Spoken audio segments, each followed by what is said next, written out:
Hey everyone. This time we read What Video Games Have to Teach Us About Learning and Literacy by James Paul Gee.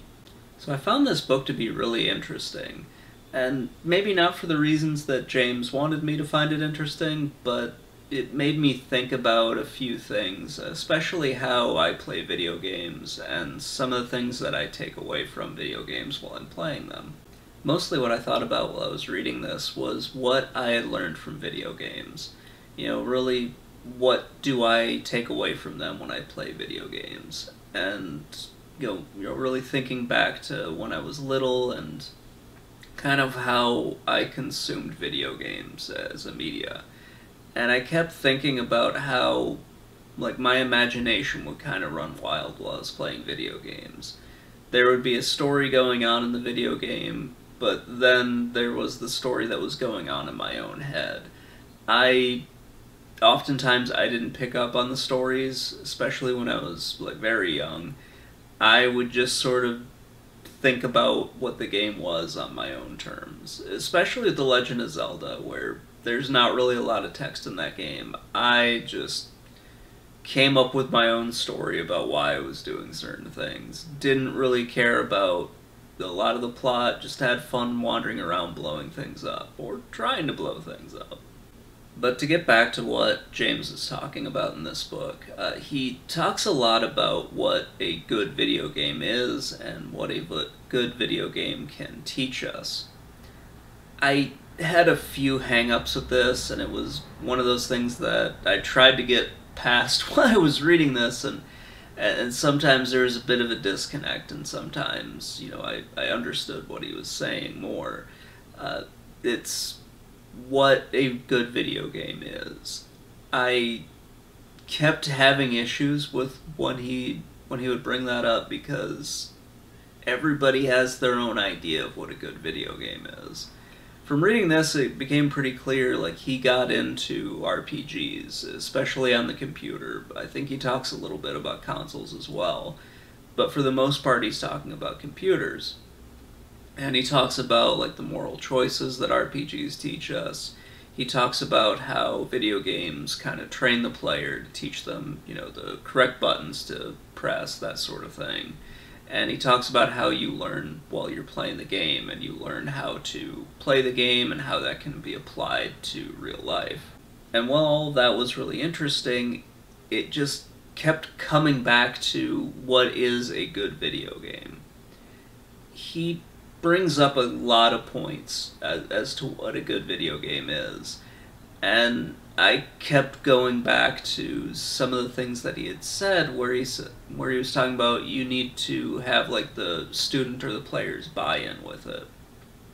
For me, while I was reading this, I didn't necessarily buy into his definition all the time, mostly because I wasn't reading this book correctly, I don't think. I kept falling back into that.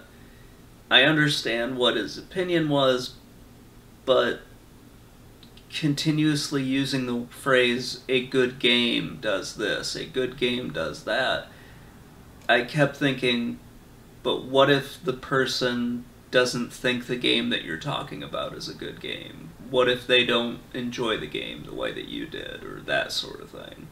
But to get back to the book, James does lay out a bunch of principles on how people learn, and he goes over the ways in which you would want to get people to learn.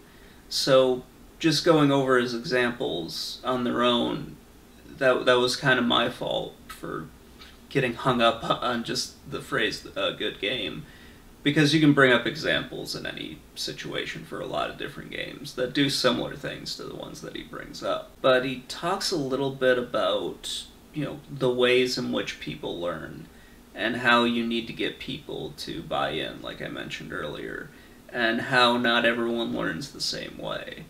And that's something that, I know a lot about how people learn things differently. If you've ever taken one of those weird tests that they give you to find out whether you're a visual learner or a hands-on learner, that's kind of what he's talking about here, where some people do a better job of watching a task being done, and then they can kind of replicate that. Other people do it better where they can actually sit down with the tools or sit down with the pen and paper and actually go through what the task is and kind of do it by trial and error or something along those lines. He also touches on the social aspects of video games, and that's something that at the time that he wrote this, he probably couldn't really see where it was going to be going, but he does talk about MMOs quite a bit and how, you know, you can connect with more people around the world. And that's totally true, and it's kind of expanded quite a bit from when he originally wrote this. The first book was written in like the early 2000s. I think this is the updated one, so it's a little bit later than that. I think like 2008 or 9. Now it's kind of moved past that even more. He wrote this in like a prior to YouTube state and that sort of thing. So you didn't have a lot of the same things that you have now. I guess that's what I'm trying to get across as I'm just sort of rambling on here for a few minutes. One other thing that he talks about, which kind of goes into getting a person to buy into something, is the player's identity. How when you play a video game, you assume the identity of a certain character. And he says that's very similar to like a learning environment, where you go into a classroom, you either assume the identity as the teacher or you assume the identity as the student. And that sort of dictates how you are going to be in the classroom. And that kind of dictates how you're going to be at like work. It dictates how you're going to be in the video game, that sort of thing. And it's not like you're taking on a new person, like a new personality. It's a part of who you are, to be perfectly honest. It just requires you to sort of leave that social aspect of you aside, the one where you're interacting with your friends, and you would probably behave a little bit differently than when you would behave in a classroom. If anything that I said there made any sense, please let me know. If it didn't, I can try to clarify that in the comments below. It's a very complicated conversation, and it takes up a lot of space in this book, and I was really struggling with how to actually convey that information in this video, but I think it'd probably be best if I just tried to do that in the comments as best I can if there are any questions about it. He also brings up the older way of learning an awful lot in this book, and that's to kind of say, you know, this is the way people used to learn, but we need to sort of rethink things into how people will learn and how they learn now and how they will learn in the future. And that's kind of another complicated one to bring up as well. You have an established way of teaching people things that's been going on for hundreds of years. We can debate on whether or not it works. In some cases it does, in some cases it doesn't.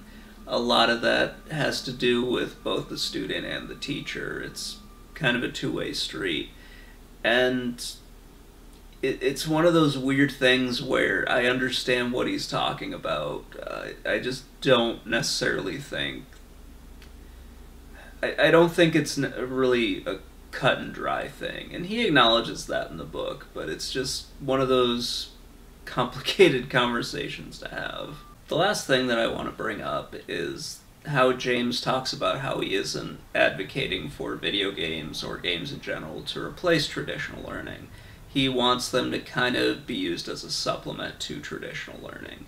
And that's something that makes a lot of sense, especially to me, and probably to other educators out there who are looking for a way to kind of get a student who's maybe struggling in the traditional way to sort of understand what's going on and that sort of thing. Anyway guys, that's going to wrap it up. Please let me know what you think in the comments below, and have a great day everybody.